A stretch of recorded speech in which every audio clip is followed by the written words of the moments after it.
হযরত ওমর ডাকতে বলে, এ যুবক, তুমি কান্না করো কি জন্যে? তুমি কান্না করো কি জন্যে? কান্না করার কারণ কি?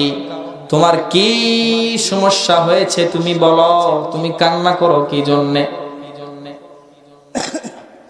ওই যুবক ডাকতে বলে, আমি এমন গুনাহ করেছি, এমন পাপ করেছি, যেই পাপের কথা আমি বলতে পারবো না। আমি যে পাপ করেছি আমার মনে হয় আল্লাহ তাআলা আমাকে ক্ষমা করবে না।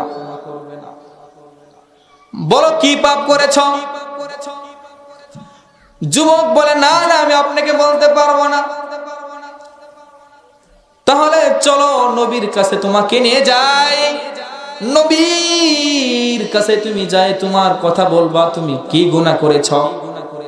নবীর কাছে ওমর ফারুক ওই যুবককে যখন নিয়ে গেলেন, যাওয়ার পরে বললেন, এ যুবক, বলো তুমি কি গুনাহ করেছো, যেই গুনার কারণে তুমি অনুতপ্ত হয়ে গেছো, যেই গুনার কারণে তুমি হু হু করে কান্না করো, বলো তুমি কি গুনাহ করেছো।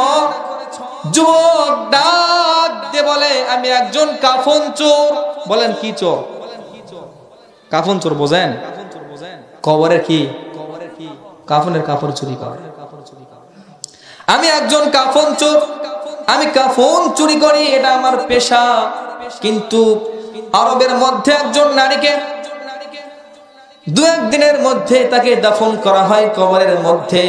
আমি যখন কবর যখন খনন করার জন্য যখন রাত্রে যখন রওনা হয়েছি, আমি যখন কবর যখন খনন করলাম, কবর খনন করার পরে আমি একজন লক্ষ্য করে দেখলাম, একজন সুন্দরী একজন যুবতীর কবর। কবর খনন করার পরে আমি যখন ওই মাইয়িতের যখন গা থেকে যখন তার কাফনের কাপড় যখন সরাইয়া দিলাম, আমি লক্ষ্য করে দেখি একজন সুন্দরী একজন নারী, একজন কি বলেন নারী, সুন্দরী একজন যুবতী একজন নারী কবরের মধ্যে। সাথে সাথে বললেন, এই নারীকে দেখার পরে আমি সাথে সাথে ওই নারীর সাথে আমি জেনায় লিপ্ত হয়ে যাই। বলেন কি হয়ে যায়? জেনায় লিপ্ত হয়ে যায়। জেনা করার পরে যখন আমি যখন উঠি, হঠাৎ করে আমার বিবেক নাড়া দিয়ে ওঠে। কবর থেকে কে জানি আওয়াজ দিয়ে বলতেছে, আরে যুবক, আমার আপনজনেরা তো আমাকে পাক ও পবিত্র করে এখানে দাফন করেছে, আর তুই আমার সাথে এটা কি করলি? আমার পবিত্র শরীরকে তুই নাপাক করে দিলি। আমার আপনজনেরা আমাকে গোসল করে উত্তম কাপড় পরায় আমাকে কবরে শুয়ে রেখেছেন, আমি তো পবিত্র ছিলাম, আজকে তুই আমাকে নাপাক করে দিলি। যুবক তখন আশ্চর্য হয়ে গেছে। যুবকের বিবেক একবারে নাড়া দিছে, আসলেই তো আমি অনেক বড় গুনাহ করেছি, আমার মতন গুনাহগার তো আর কেউ নাই। বলেন ওই ব্যক্তি চেয়ে গুনাহগার কি হতে পারে? আমার পাপের ক্ষমা কখনো আল্লাহ তাআলা করবে না। সঙ্গে সঙ্গে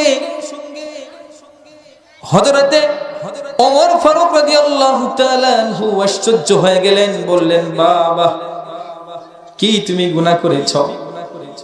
এই গুনার তো কোনো ক্ষমা হবে না। নবীও বলেন, তুমি এত পরিমাণ খারাপি করেছো, গুনাহ করেছো, জিনা করেছো একজন মাইয়িত মৃত একজন নারীর সাথে, আল্লাহ তোমাকে ক্ষমা করবে না। যুবক আরো হাউমাউ করে কান্না করে, হায় হায়, আমার কি হয়ে যাবে? আমি নবীজির কাছেও যাই, আমি রেহাই পেলাম না। নবীও বলে আমার ক্ষমা নাই, সাহাবী ওমর ফারুক বলে আমার কোনো ক্ষমা নাই। আসলে কি আমার কোনো ক্ষমা নাই? ওই যুবক পাহাড়ের চূড়ায় চড়ে আল্লাহ তাআলার কাছে দোয়া করে, আল্লাহ, আমি তো একজন পাপিষ্ঠ ব্যক্তি, আমার তো কোনো ক্ষমা নাই। আল্লাহ, সাহাবী আমাকে ক্ষমা করলেন না। সাহাবী বলে, আমি জাহান্নামে যাব। নবীও বলে, আমি অনেক বড় গুনাহ করেছি, আমি জাহান্নামে যাব। আমি তাহলে কি বাঁচতে পারবো না? আমার জন্য কি জাহান্নাম? এই যুবক পাহাড়ের চূড়ায় চড়ে একদিন নয়, 2 দিন নয়, সব সময় 40 দিন পর্যন্ত আল্লাহ তাআলার কাছে এত দোয়া করে চোখের পানি বেয়ে বেয়ে পড়ে যায় আর আল্লাহ তাআলার কাছে দোয়া করে, হে মালিক, আপনি ছাড়া আমার মাফ করা, আমাকে কেউ মাফ করতে পারবে না। সাথে সাথে রব্বুল আলামিন তার তওবাকে, তার দোয়াকে কবুল করে নিয়েছেন। জিবরাইল আলাইহিস সালাতু ওয়াস সালামের মাধ্যম দিয়ে বলে দিলেন, যাও যাও জিবরাইল, তুমি নবীজির কাছে চলে যাও। নবীজির কাছে যায় বলতেছে, ও নবী, আল্লাহ আমাকে জানাই দিছে, আল্লাহ আমাকে শিখাই দিছে। আচ্ছা আপনি বলেন তো, ওই বান্দার গুনাহ বড় না আল্লাহ তাআলার দয়া বড়? আপনারা বলেন।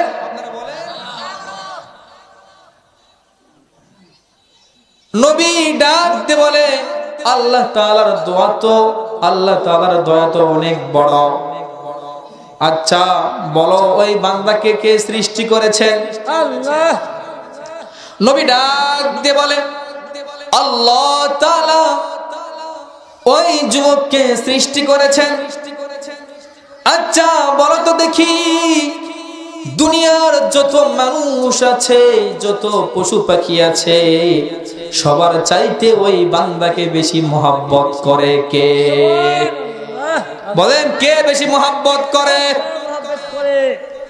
আল্লাহ সঙ্গে সঙ্গে জানাই দিলেন, যদি বেশি মহব্বত করে, গুনাহ করার পরে আমার কাছে ক্ষমা চাই, আল্লাহ তার দয়া তো অনেক বড়। ওই যুবককে তুমি জানাই দাও, আল্লাহ তাআলা ওই যুবককে ক্ষমা করে দিয়েছেন। সুবহানাল্লাহ। আল্লাহ কি না পারে? আল্লাহ কি না পারে? আল্লাহ তো ক্ষমাশীল, আল্লাহ তো দয়াবান, আল্লাহ তো কি রহমান, গফুর। বান্দার গুনাহ মাফ করতে আল্লাহ বেশি পছন্দ করে। কোন সুবহানাল্লাহ। বান্দা গুনাহ করতে বেশি ভালোবাসে, আল্লাহ মাফ করতে বেশি ভালোবাসে। এজন্য আজকে আমি আর আপনি গুনাহ করি, গুনাহ করার সময় আমরা চিন্তাও করি না কাল কিয়ামতের ময়দানে আজকে আমরা যে গুনাহ করেছি। দুনিয়ার এত প্রযুক্তি, আপনার দোকান নওগাঁতে কিংবা আপনার দোকান রাজশাহীতে কিংবা বগুড়াতে আপনার দোকান, আপনি আসেন এখানে, আপনার দোকানে কি হইতেছে না হইতেছে আপনি মোবাইলে সব দেখতে পাইতেছেন। কি বলেন? সব দেখতে পাইতেছেন। ঢাকা আমি যেখানে থাকি, ওই মাদ্রাসার পুরা মাদ্রাসা একবারে কি সিসি ক্যামেরা। কি বলেন? CC camera. ওই মাদ্রাসার যিনি মুহতামিম, আপনারা বলেন প্রিন্সিপাল, যে হেড, তাকে আপনারা কি বলেন? প্রিন্সিপাল। আমরা বলি মুহতামিম। তো উনি থাকে কাতারে, উনি বিভিন্ন দেশে সফর করে। কাতারে, মালয়েশিয়া, দুবাই, বিভিন্ন রাষ্ট্রে তিনি কি বলেন? কোরআনের বাণী পৌঁছায় দেয়, সফর করেন। তো ওনার মাদ্রাসায় আমি যেখানে বর্তমানে এখন খেদমতে আছি, পুরা মাদ্রাসা সিসি ক্যামেরা দ্বারা নিয়ন্ত্রিত। বাংলাদেশে ঢাকাতে ওনার মাদ্রাসা, আর উনি একবারে মালয়েশিয়া থেকে দেখতেছেন বাচ্চারা কি করে, উস্তাদেরা কি করে, মাদ্রাসায় ঠিক মতো ক্লাস চলে কি চলে না, সব কিছু তিনি ওখান থেকে দেখতেছেন। যদি কোনো উল্টা পাল্টা দেখে, সাথে সাথে ওই উস্তাদকে ফোন করে, বলে আপনার ছাত্র তো দুষ্টামি করে, আপনি কি করেন? আপনি কোথায় গেছে? আপনি তো মাদ্রাসায় নাই, আপনি ছাত্ররা দুষ্টামি করতেছে। সেখান থেকে ফোন করে। তাহলে দুনিয়ার যদি এত প্রযুক্তি যদি হার্ড হয়, করা হয়, যে মালিক আমাকে আপনাকে বানাইছেন, ওই মালিকের কেমন ক্ষমতা কম? বলেন কেমন ক্ষমতা? কিয়ামতের ময়দানে আল্লাহ পাক রব্বুল আলামিন